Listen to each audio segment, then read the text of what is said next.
It didn't take 5 minutes for people to test the theory.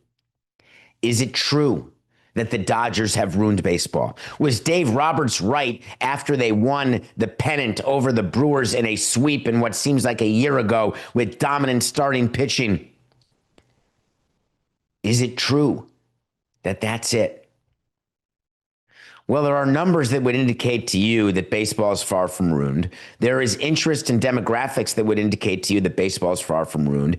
There is international attention to baseball in a way that would make the other leagues, even the NFL, jealous, that would indicate that baseball isn't ruined.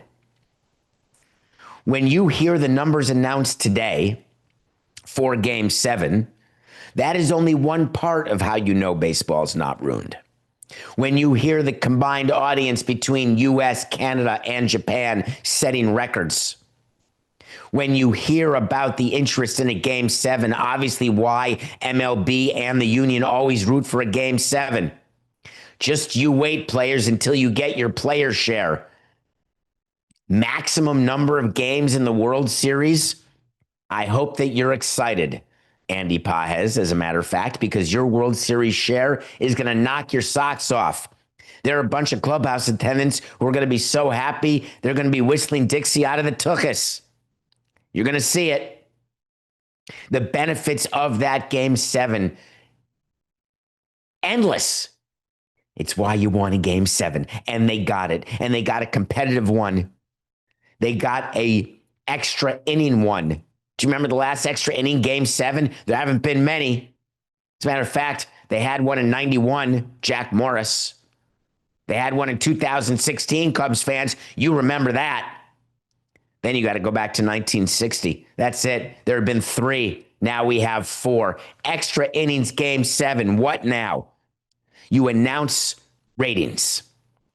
Then you start with the announcements during the course of the season about all of the interest that baseball has. So, for example, the next announcements that come out, new broadcast deals for the next 3 years. They've been rumored with Netflix. They've been rumored with NBC. They've been rumored that there's a package somewhere out there for Disney and ESPN. You ride this momentum to those types of announcements. Positive announcements about off-season sales. Ticket sales, corporate sales, not just the Dodgers, not just the Blue Jays. You have industry-wide announcements that are showing you the health of the game.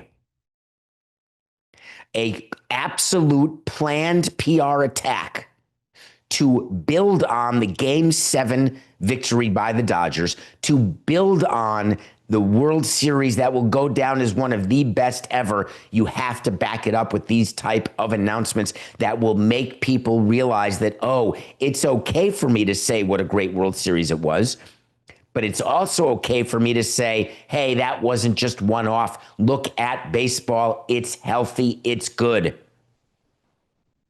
What would interrupt it? Not the Dodgers figuring out what they're going to do with their free agents. Not the Blue Jays figuring out what they're going to do with their free agents. Whether Bo Bichette comes back or not, that will not take away from the growth of baseball in Canada, in Toronto, the quality of that team.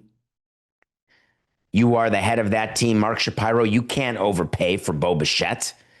You can't just say, hey, run it back, we're fine. The Blue Jays, as it was, had the number 5 payroll. If you're the Dodgers, you can't say, hey, please, we're good. Run it back. Go for the 3rd in a row the way the Yankees did. You know there's going to be changes on that team, as there should be. But the changes that will be made by the Blue Jays and the Dodgers will not change the narrative that baseball is going to promote this coming offseason. What could stop it? Oh, you know what's lurking there. You know it, like when you're in a relationship that's not good and you're having makeup sex and you're thinking this is amazing, and then you stop and you realize, well, wait a minute, we're still fighting. All of this exciting postseason. The undercurrent of labor is real. While there is one more season to be played in 2026 before this collective bargaining agreement runs out, there will be negotiating sessions, both unofficial and official, that will go on starting this offseason. The calendar of the offseason is so tight that there are GM meetings happening in a week. Trades, signings. When that happens, positioning of the union and positioning of the commissioner's office become hugely important as you enter the last year. If players and owners were smart, you've got to milk this World Series and this positive momentum. If there were ever a time to not use PR as leverage with the fans, this is the time. Using fans to get PR advantage, to get people on your side, is a trick. It is an action that both sides use in collective bargaining, not just in baseball, but in all sports. It is page 3 of the bargaining playbook. Curry public favor. The first thing I want the union and the owners to agree on, and I don't want them to agree on minimums or caps or anything. The first thing I want them to agree on, and I mean today, is a total PR detente, a total ceasefire in all leaks. It is so important for the two sides to understand that as a public, we're not going to compliment you when we hear something bad about your enemy. We are not going to agree with you because we've been taught something egregious about your enemy. Instead, we're going to punish both of you. We're going to punish the owners. We're going to punish the players, and we're going to punish them with apathy. We're going to punish them by moving on way faster than we normally would or should ever move on after a season like we just witnessed. You want to know the quickest way to kill something?